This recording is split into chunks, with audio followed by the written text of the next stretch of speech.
Pipeline में जोरदार धमाका, सीसी रोड के टुकड़े क्षेत्र में बिखरे।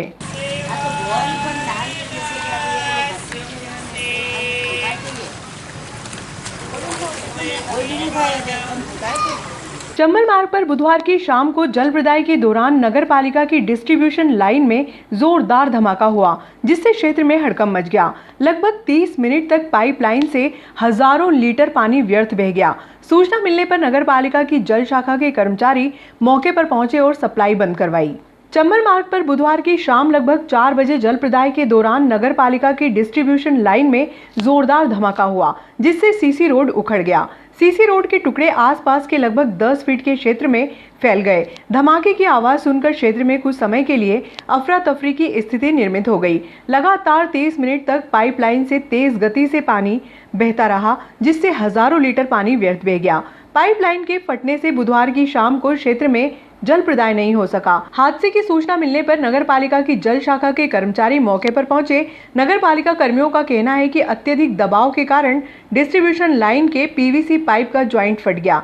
जिस स्थान पर धमाका हुआ उस स्थान से 3 क्षेत्रों में जल प्रदाय होता है। हादसे के बाद जल प्रदाय तुरंत बंद कर दिया गया। यहाँ पे पीवीसी की जो पाइपलाइन जो नई डाली गई है जल आवर्धन योजना के तहत, तो यहाँ पे जॉइंट बना गया। एक जॉइंट इधर से आ रहा है और एक जॉइंट इधर से आ रहा है। दोनों में एक प्लास्टिक का जो प्रेशर रहता है, वो ढक्कन रहता है, वो ढक्कन इतनी जोर से ताकत से ऐसा निकला कि प्लास्टर को तोड़ के और पत्थर को तोड़ के एकदम बाहर आ गया। जैसे बम नहीं फूटता है, बम के विस्फोट की तरह एकदम बाहर निकला। अगर ऐसे अगर बच्चे अगर आदमी अगर होते हैं तो स्वाभाविक उनकी किसी की भी जान जा सकती थी, जनहानि हो सकती थी। आप ही देखो कितने बड़े बड़े पत्थर, ये सब बड़े बड़े पत्थर है जो इसमें से एकदम ऊपर निकले हैं और एकदम अफरा तफरी का माहौल मच गया। जैसे एकदम फूट के आवाज़ आई, जैसे कोई बम नहीं फूटता ऐसी आवाज़ आई एकदम, वो एकदम अफरा तफरी मच गई। कौन से क्षेत्र की घटना है ये वार्ड नंबर 6 की है, चंबल मार्ग गली नंबर 1 की, गली नंबर 2 की है। प्रत्यक्षदर्शी, क्या घटनाक्रम हुआ यहाँ पे? ये मेरे सामने घटना हुई है। ये पाइप एकदम पत्थर सहित ऐसे उछला है। मैं यहीं पर हूँ, मेरे घर के सामने यही है, यहीं पर हुआ है साहब। मैं चश्मदीद हूँ इस चीज़ का।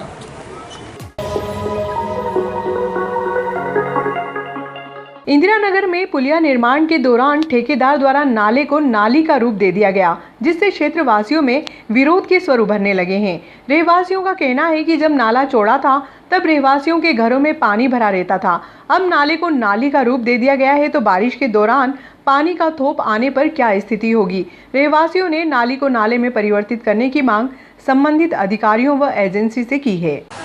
जूना नागदा रोड पे ईदगाह के पीछे जो ब्रिज का काम चल रहा है पुलिया का, अभी भावी जो जिस तरह के अभी बारिश का मौसम चल रहा है उसको देखते हुए नगर पालिका ने एक साइड तो जेसीबी से सफाई कर दी गई है और दूसरी तरफ जो नाला है उस नाले को ठेकेदार ने और नगर पालिका ने वो सारे इकट्ठा करके एक जगह उसको पूरा नाले को भर दिया और बमुश्किल से 3 फीट का उसको जगह छोड़ी नाली बना दी गई। अगर ऐसे में अगर जिस दिन भी बारिश अगर ज़्यादा तेज़ हुई वो पानी का खामियाजा इतना ज़्यादा आसपास के रहवासी को भुगतना पड़ेगा। उनके घर में पानी मतलब इतना भर जाएगा कि वो ठहर भी नहीं सकेंगे।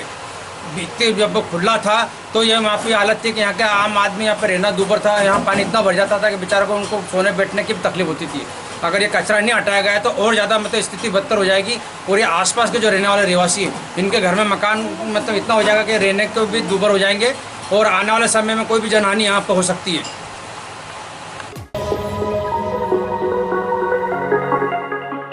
नमो फाउंडेशन के नवीन कार्यकारिणी का स्वागत समारोह पूर्व विधायक दिलीप सिंह शेखावत के मुख्य आतिथ्य में किया गया। भारत माता की जय। भारतीय जनता पार्टी जिंदाबाद जिंदाबाद।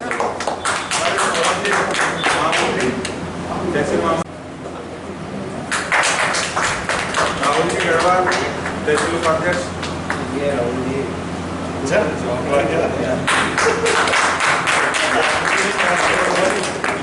कपिल जी उपाध्यक्ष, कमल सिसोदिया नगर महामंत्री, सतीश साथिया जी मंत्री, जितेंद्र सिंह सतीश भैया मंत्री, दिनेश जी काफी नगर महामंत्री, सतीश जी इधर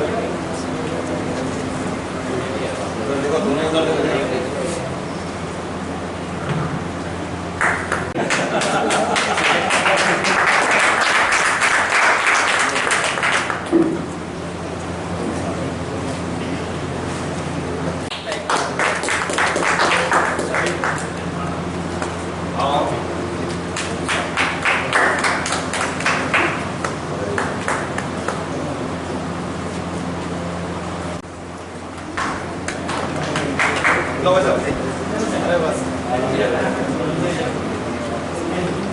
कमलेश जी आगे और कोई बात नहीं।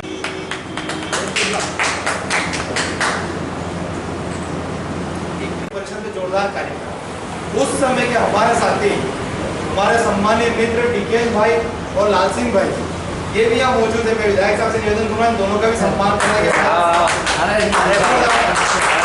सबके बीच उपस्थित हमारे अग्रज हमारे नेता पूर्व विधायक दिलीप शेखावत जी, संगठन में जिले के महामंत्री आदरणीय धर्मेश जायसवाल जी, मेरे साथ मंडल में उपाध्यक्ष आदरणीय मोती भैया, नमो फाउंडेशन के तहसील के अध्यक्ष और मेरे परम मित्र प्रजापत जी, डाबी जी, जितेंद्र भाई और सामने बैठे हुए सभी युवा दोस्तों। मित्रों, आज हम सबको भी अच्छा लगा कि देश जिस प्रकार नरेंद्र मोदी जी के नेतृत्व में विश्व पटल पर अपनी एक पहचान बना रहा और उस पहचान में हम पूरे विश्व पे अग्रणी भी है। जैसा कि प्रजापत सर ने बताया कि नमो फाउंडेशन ग्रुप संस्था की स्थापना कैसे हुई, किन कार्यों को लेकर नमो फाउंडेशन ग्रुप काम करता है। मेरा आप सबसे आग्रह है परिचय और सम्मान समारोह में उपस्थित हमारे क्षेत्र के लोकप्रिय विधायक युवा नेता आदरणीय दिलीप सिंह जी शेखावत साहब, भारतीय जनता पार्टी नागदा नगर मंडल के युवा और देश दरबार हमारे अध्यक्ष आदरणीय सीएम अतुल जी,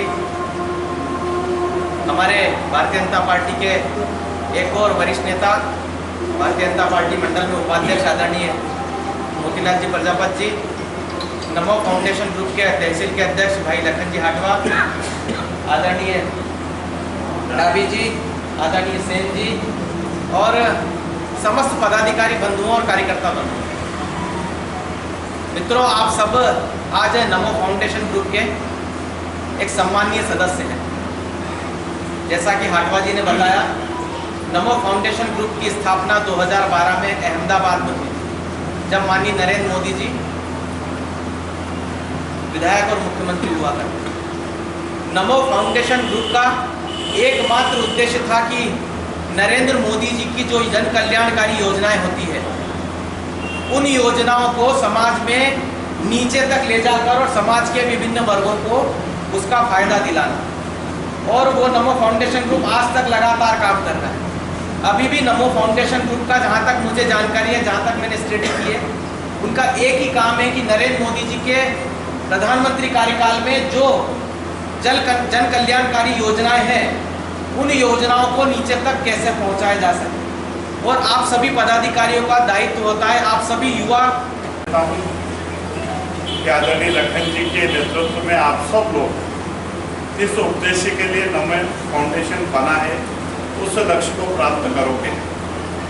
पूर्व वक्ताओं ने सारा विषय विस्तार से बताया है कि नमो फाउंडेशन के क्या क्या उद्देश्य हैं, क्या क्या उद्देश्यों को हमको पूरा करना है। मैं आप सब लोगों से एक ही आग्रह करूंगा कि संगठन बनाने और चलाने के लिए बहुत सारी चीज़ें हमको सीखनी पड़ेगी। एक तो यह है कि हमारे जो निर्णय हैं वो निर्णय सामूहिक निर्णय हो, और जब हम निर्णय करके सामूहिक निर्णय करके उठे तो उस लक्ष्य को प्राप्त करने के लिए हमारी मेहनत की पराकाष्ठा होना चाहिए। दूसरा यह है कि जब कोई भी सामाजिक संगठन बनता है तो व्यक्तिगत यश के लिए नहीं बनता, वो समाज की सेवा के लिए बनता। किस व्यक्ति को माला गले में आई, किसको गले में माला नहीं आई, किसको बोलने का अवसर मिला नहीं मिला, किसकी फोटो फेसबुक पे छपी नहीं छपी, इसके लिए मुझे लगता है कि नमो फाउंडेशन नहीं है। नमो फाउंडेशन का एक पवित्र उद्देश्य है। और जैसा आदरणीय धर्मेश जी ने और अतुल जी ने कहा कि वैक्सीनेशन एक विषय हो सकता है। हमारा आयुष्मान भारत जो एक कार्ड होता है जिसमें 5 लाख रुपए तक इलाज होता है। अखिल भारतीय बलाई महासंघ द्वारा पुराने बस स्टैंड पर श्रद्धांजलि सभा का आयोजन कर वासुदेव दशोरा को याद किया गया।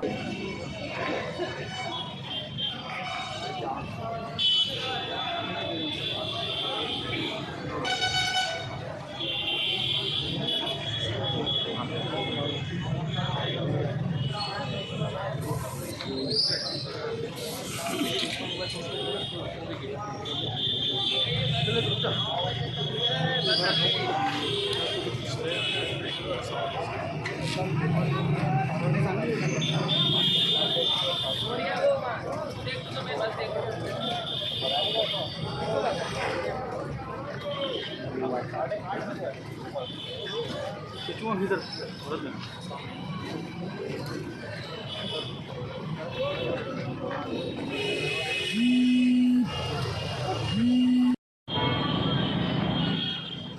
सबके लिए और विशेष रूप से युवाओं के बीच सतत काम करने वाला हम सबका छोटा भाई वासु एक दुखद घटना में हम सबको छोड़कर चला गया। मैं ईश्वर से, बाबा महाकाल से प्रार्थना करता हूं कि वासु को अपने श्री चरणों में स्थान दे, बहुत जल्द किसी न किसी मनुष्य के रूप में वापस वासु हम सबके बीच में आए और समाज की सेवा में लगे। वासु के बारे में जितना मैं कहूँ उतना कम। सर्वप्रथम तो मैं वासु के चरणों में विनम्र श्रद्धांजलि अर्पित करता हूँ। निश्चित तौर पर वासु एक ऐसा व्यक्तित्व था जिसने एक छोटी सी उम्र में सबको अपना बना लिया था। मैं अभी कल रुपेटा के एक व्यक्ति से मिला तो भले ही वो अपोजिट विचारधारा का था, तो वो कह रहा था कि उसका व्यवहार ऐसा था कि सबके साथ एक समान व्यवहार करता था। और हमारे बोले पूरे रुपेटा में एक भी घर में चौका नहीं जला। उससे यह सिद्ध होता कि उसका पूरे गांव। प्रथम मेरे छोटे भाई परम मित्र भाई वासु के चरणों में नमन करता हूं। जैसा अभी पूर्व सभी वक्ता बता रहे थे, वासु निरंतर किसी न किसी के काम के लिए अग्रसर रहता था। जिस दिन उसकी अंतिम यात्रा थी, वहाँ भी जब हम जितने लोगों से मिले, सभी का यही कहना था कि किसी को भी कोई काम होता वासु से कहते कि चल वासु वहाँ पर चल, तो वासु तुरंत गाड़ी पर बैठकर। आज हम सब के लिए बड़े दुख की बात है। हम सब का प्रिय हमारा छोटा भाई वासु दशहरा, जो हर एक व्यक्ति के सुख में दुख में हमेशा हर पल काम आता था। 9 तारीख के दिन बड़नगर के पास खरसोद में उसका एक दर्दनाक भयानक एक्सीडेंट हो जाता है, जिसमें कि भाई वासु दशहरा की मृत्यु हो जाती। मध्य प्रदेश पटवारी संघ के आह्वान पर बुधवार को उन्हेल और नागदा सर्कल के पटवारियों ने मुख्यमंत्री को संबोधित ज्ञापन एसडीएम आशुतोष गोस्वामी को सौंपा। संघ के तहसील अध्यक्ष मनोहर पाटीदार ने बताया कि पटवारियों द्वारा शासन के 56 विभागों का काम किया जा रहा है। 24 घंटे 7 दिन काम करने के बाद भी पटवारियों की वेतन वृद्धि मांग का निराकरण नहीं किया जा रहा है। पटवारियों के तकनीकी पद का ग्रेड पे 2800 दिया जाए। पटवारियों की गृह जिले में पदस्थापना करने, नए पटवारियों की सीपीसीटी की अनिवार्यता का समाप्त किया जाना, 15 दिन की समयावधि में पटवारियों की मांग का निराकरण नहीं होने पर 10 अगस्त से पटवारी अनिश्चितकालीन हड़ताल पर चले जाएंगे। माननीय मुख्यमंत्री महोदय मध्य प्रदेश शासन, माननीय राजस्व मंत्री महोदय, माननीय मुख्य सचिव महोदय, माननीय प्रमुख सचिव महोदय राजस्व विभाग, श्रीमान आयुक्त महोदय भू अभिलेख मध्य प्रदेश शासन द्वारा श्रीमान अनुविभागीय अधिकारी महोदय अनुभाग नागदा जिला उज्जैन विषय पटवारी संघ की वर्षों से लंबित मांगों का निराकरण कर आदेश प्रसारित किए जाने के संबंध में महोदय, उपरोक्त विषयांतर्गत देखें कि मध्य प्रदेश में पटवारी संवर्ग निरंतर किसानों व शासन के मध्य कड़ी के रूप में कार्य कर शासन की अधिकांश योजनाओं का सफलतापूर्वक क्रियान्वयन कर रहा है। यह कि अल्प संसाधनों के बावजूद मध्य प्रदेश का पटवारी शासन व किसान हित में दृढ़ संकल्पित होकर विभिन्न प्रकार के तकनीकी सॉफ्टवेयर और mobile app, web portal, TSM machine, तकनीकी उपकरण आदि पर तकनीकी व विभागीय कार्यों का कुशल संपादन करने के साथ ही शासन के लगभग 56 विभागों का कार्य कर रहा है।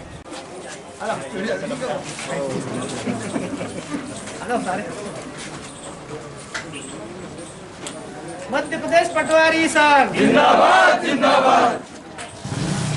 आज मध्य प्रदेश पटवारी संघ तहसील नागदा के द्वारा एसडीएम कार्यालय में ज्ञापन दिया गया है, जिसमें प्रमुख रूप से 3 मांगे रखी गई हैं। पहला ये है पटवारी को ग्रेड पे 2800 करते हुए समयमान वेतनमान में जो विसंगतियां हैं उनको दूर किया जाए। दूसरी, गृह जिले की में पदस्थापना के संबंध में यह मांग की गई है। तीसरा, नवीन पटवारियों की सीपीसीटी की अनिवार्यता संबंधी नियम समाप्त किया जाए, इस संबंध में यह मांग रखी गई है। इसके अलावा एक आंदोलन की रूपरेखा का भी विवरण इसमें ज्ञापन में दिया गया है। उक्त ज्ञापन मध्य प्रदेश शासन के मुख्यमंत्री, माननीय मुख्यमंत्री जी, माननीय राजस्व मंत्री, माननीय प्रमुख सचिव महोदय, माननीय मुख्य सचिव महोदय, श्रीमान आयुक्त महोदय, भू अभिलेख, इन सब के नाम है। और शायद जो कार्रवाई होनी शासन स्तर से होनी है, मेरे द्वारा यह भेजा जाना है ज्ञापन, तो उसको हम लोग उचित कार्रवाई के लिए प्रेषित करेंगे। मध्य प्रदेश पटवारी संघ शाखा नागदा की तरफ से माननीय अनुविभागीय अधिकारी महोदय को मुख्यमंत्री महोदय के नाम पे ज्ञापन दिया गया है, जिसमें पटवारी संघ की वर्षों से लंबित चली आ रही मांगों के संबंध में ज्ञापन दिया गया है। उक्त क्योंकि पटवारी संघ द्वारा विगत कई वर्षों से अपनी 3 प्रमुख मांग, जिसमें से सबसे बड़ी मांग वेतनमान विसंगति, उसको दूर करने के लिए बार बार ज्ञापन हड़ताल की जा रही, पर मध्य प्रदेश शासन में सुनवाई नहीं हो पा रही। तो इस ज्ञापन के माध्यम से एक विस्तृत रूपरेखा आंदोलन की तैयार करते हुए माननीय अनुविभागीय अधिकारी महोदय को मुख्यमंत्री महोदय के नाम ज्ञापन दिया गया है कि इस बार मांगों की अगर सुनवाई नहीं हो पाएगी तो पटवारी आर पार की लड़ाई लड़ने के लिए तैयार है और दिनांक 10 अगस्त से पटवारी अनिश्चितकालीन कलमबंद हड़ताल के लिए तत्पर रहेगा। Thank you sir. राज्यसभा सांसद दिग्विजय सिंह जी पर प्रकरण दर्ज कर अपनी तानाशाही मानसिकता का परिचय दिया शिवराज सरकार ने। भाजपा व संघ के संगठन को औने पौने दाम में BHEL की जमीन दिए जाने का विरोध दिग्विजय सिंह जी कर रहे थे, जो मुख्यमंत्री शिवराज सिंह जी को नागवार गुजरा और उन्होंने प्रदर्शनकारियों पर बल प्रयोग करते हुए वाटर कैनन से प्रदर्शनकारियों को खदेड़ने के आदेश दिए। शासन के इस कृत्य की जितनी निंदा की जाए उतनी कम है। ये बात जिला कांग्रेस कार्यकारी अध्यक्ष सुबोध स्वामी ने कांग्रेस कमेटी द्वारा आयोजित धरना प्रदर्शन के दौरान कही।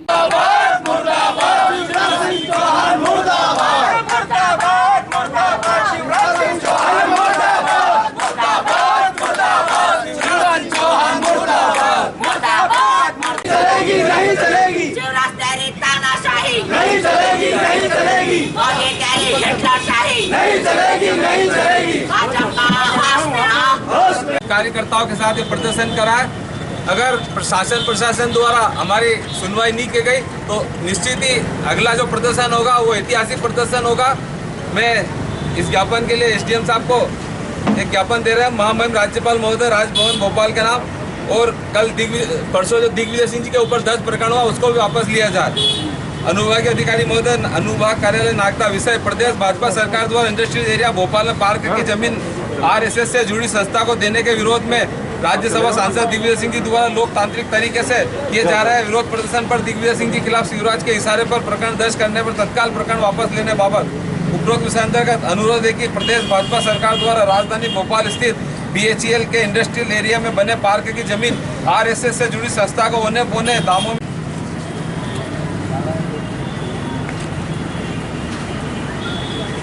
कांग्रेस पार्टी जिंदाबाद। शहर कांग्रेस कमेटी नागदा के द्वारा MPP ऑफिस के सामने धरना प्रदर्शन उपरांत यह ज्ञापन दिया गया है। ज्ञापन में कुछ मुख्य मांगे रखी गई, कुछ इस प्रकार हैं। पहला ये कि भोपाल में जो इंडस्ट्रियल एरिया था वहाँ पर जो किसी एक संस्था को ज़मीन गई उसके विरोध में यह ज्ञापन दिया गया। दूसरा, माननीय पूर्व मुख्यमंत्री श्री दिग्विजय सिंह जी के खिलाफ जो FIR हुई है उसके विरोध में ज्ञापन दिया गया। तीसरा कि जो महंगाई बढ़ रही है और उसके पश्चात जो है बिल्स, इलेक्ट्रिसिटी की जो बिल्स आए हैं बड़ी संख्या में, जो बड़ी मात्रा में आए हैं, एवरेज बिल्स जो बड़े आए हैं, उसको संबंध में माननीय मुख्यमंत्री जी के नाम ज्ञापन दिया है। शासन स्तर पे इसकी कार्रवाई होनी है, उसके लिए हम लोग प्रेशर कर देंगे। जिसका हमारे माननीय दिग्गी राजा साहब ने विरोध करा और उस पर प्रकरण दर्ज हुआ। पूरे प्रदेश में भारतीय जनता पार्टी से और उनके जो अनुषंगिक संगठन है उनके द्वारा एक सुनियोजित तरीके से शासन प्रशासन पर दबाव बनाकर शासकीय भूमि या पार्क की भूमि इन पर कब्जा किया जा रहा है। और ऐसा नागदा में भी हो रहा है। आपके पास में अगर आपके संज्ञान में है कि नहीं है ये नहीं मालूम, लेकिन नागदा में भी इस तरह का प्रयास चल रहा है कि शासकीय भूमि, एक जो महादेव मंदिर के नाम से शासकीय रिकॉर्ड में दर्ज है, उस भूमि को भाजपा और संघ से जुड़ी एक संस्था पौने पौने दामों में लेने का प्रयास कर रही है। जो भोपाल में हुआ वो यहाँ पर नागदा में भी होगा। अगर ऐसी भूमियों को पौने पौने दाम में किसी संस्था को देने का अगर शासन प्रशासन सत्ता पक्ष के दबाव में करेगा तो उसका पूरी तरह से विरोध आम जनता के साथ किया जाएगा। नागदा नगर में खेल मैदान की कमी है, हॉस्पिटलों के लिए ज़मीन मिल नहीं रही है, छात्रावास और कॉलेजों के लिए ज़मीन मिल नहीं रही है, और उसके बाद में अगर हम ऐसी संस्थाओं को पौने पौने दामों में ज़मीन दे देंगे तो ये आम जन के नगर हित में और जनहित में सही नहीं है। इसका आप ध्यान रखें साहब। और दूसरा, ये जो विद्युत मंडल वाला जो बिल आया है, सब बहुत सारे अधिकांश उपभोक्ताओं को एवरेज बिल के मान से बिल दे दिए हैं। लोग यहाँ पर आते हैं, आप लोग रहते नहीं हो। जब तक आप लोग रहते हैं तो गिने चुने लोगों का समाधान हो जाता, बाकी वो भटकते रहते हैं साहब। तो कम से कम जो एवरेज बिल आप लोगों ने दिए हैं उन लोगों को सुधारने के लिए एक हेल्प डेस्क यहाँ पर लगाई जाए। आपका कोई अधिकारी यहाँ पर मौजूद हो और वो उसको सुधार कर दे। अगर एवरेज बिल आपने दिया तो वो तो गलत है, 3 महीने का जो बिल दिया वो तो गलत ही है ना। एवरेज बिल दे दिया, पिछले महीने कम आया बिल, इस बार से हजारों का बिल आ गया, तो लोग परेशान होकर घूम रहे हैं। काम धंधे है नहीं है, और कोरोना में सब कुछ बंद था, लॉकडाउन के बाद आप जाके संभले और इतना बड़ा बिल आ गया। तो आक्रोश तो है लोगों के खिलाफ। अगर इसको सुधार नहीं किया जाएगा तो आज हम बहुत कोरोना महामारी के वो सारे जो नियम कानून है उसका पालन करते हुए आज आपके पास आए हैं। पर अगर जनता को आप विवश करोगे तो जनता फिर सड़कों पर आके विरोध प्रदर्शन करेगी और उसकी जवाबदारी शासन प्रशासन की होगी। देखिए अभी इतने पहले ही रोजगार नहीं है, नागदा पहले हर प्रकार की समस्या से जूझ रहा है। काफ़ी ठेकेदार मजदूर अपने घर बैठे हुए, स्ट्रीट वेंडर घर बैठे। अब कई व्यक्तियों की पेंशन 1500 देता है सरकार और आपने बिजली के बिल दे दिए 2000, तो आप बताइए कैसे भरेगा। बहुत परेशानी आ रही है। आप उसको जांच के नाम पर रख लेते पर होता कुछ भी नहीं है। तो हमारा सिर्फ एक छोटा सा ये आगाज़ है कि आप तक हमारी बात पहुंचती है तो अच्छी बात है, वरना हमें दूसरा तरीका भी आता है अपनी आवाज़ बुलंद करने का। तो हम सिर्फ अधिकारी आदरणीय SDM साहब के माध्यम से और आप लोगों के माध्यम से सिर्फ इतना कहना चाहते हैं कि जो समस्या बढ़ रही है उसे तुरंत कम की जाए। लोगों को देखा जाए कि कोरोना दौर से कई लोग, आपने देखा है कई लोगों ने आत्महत्याएं कर ली है, कई लोग बेरोजगार के साथ साथ अनाथ भी हुए कई बच्चे। आप उस बात का ध्यान रखिए प्लीज़, और आगे से ये ना हो और एक हेल्प डेस्क चालू हो सके, इसका ध्यान रखिए। धन्यवाद। युवक कांग्रेस द्वारा गृह मंत्री नरोत्तम मिश्रा का पुतला दहन किया। पुलिस ने पुतला छीना तो कार्यकर्ताओं ने गृह मंत्री के पोस्टर निकालकर जलाए। विगत दिनों प्रशासन के रहवासी इलाके की जमीन को एक संगठन को देने के खिलाफ पूर्व मुख्यमंत्री दिग्विजय सिंह ने विरोध दर्ज करवाया था और उसको लेकर मुख्यमंत्री से मिलने जाने वाले थे। इसको लेकर पुलिस के द्वारा मध्य प्रदेश के पूर्व मुख्यमंत्री वरिष्ठ कांग्रेस नेता दिग्विजय सिंह के साथ अभद्रता की गई थी। उसको लेकर प्रदेश युवक कांग्रेस अध्यक्ष विक्रांत भूरिया के आह्वान पर पूरे प्रदेश में आंदोलन कर गृह मंत्री नरोत्तम मिश्रा का पुतला दहन किया गया। इस दौरान आलोट युवक कांग्रेस अध्यक्ष अशोक पांचाल के नेतृत्व में संजय चौक चौराहे पर सैकड़ों युवक कांग्रेस कार्यकर्ता एकत्रित हुए और पुतला दहन की तैयारी करने लगे। इसी बीच बड़ी संख्या में पुलिस बल भी वहां मौजूद हो गया। कार्यकर्ताओं और पुलिस के बीच पुतले की छीना झपटी भी की गई। पुलिस ने पुतले को छीन लिया, जिस पर कार्यकर्ताओं ने गृह मंत्री के पोस्टर जलाकर विरोध प्रदर्शन किया। परसों माननीय पूर्व मुख्यमंत्री दिग्विजय सिंह जी ने मध्य प्रदेश के मुख्यमंत्री से बात करना चाहिए कि जो ज़मीन आपने बेची है, जो वहाँ पर गरीब लोग बैठे थे, उनको कुछ उनका क्या किया जाए। इस बात को लेकर जब वो मुख्यमंत्री जी से चर्चा करने गए, गृह मंत्री जी और व्यवहार था क्योंकि वो भी पूर्व मुख्यमंत्री थे, इसलिए आज मध्य प्रदेश यूथ कांग्रेस ने आज पूरे मध्य प्रदेश में विक्रांत जी भूरिया के निर्देश पर शिवराज सिंह चौहान और गृह मंत्री नरोत्तम मिश्रा का पुतला दहन किया है और विरोध प्रदर्शन किया है। यूथ कांग्रेस के माध्यम से मैं उनको कहना चाहूँगा कि जिस प्रकार आपने पूर्व मुख्यमंत्री जी माननीय दिग्विजय सिंह जी के साथ जो व्यवहार किया है वो बड़ा ही गलत व्यवहार है। इसके लिए यूथ कांग्रेस पूरी सड़कों पे है और यदि आगे भी ऐसा ही व्यवहार इनका प्रशासन का रहा तो यूथ कांग्रेस इनका जवाब पत्थर से देगी। आज हमने आलोट विधानसभा में माननीय विधायक मनोज जी चावला के नेतृत्व में यहाँ पर विरोध प्रदर्शन किया और पुतला दहन किया है।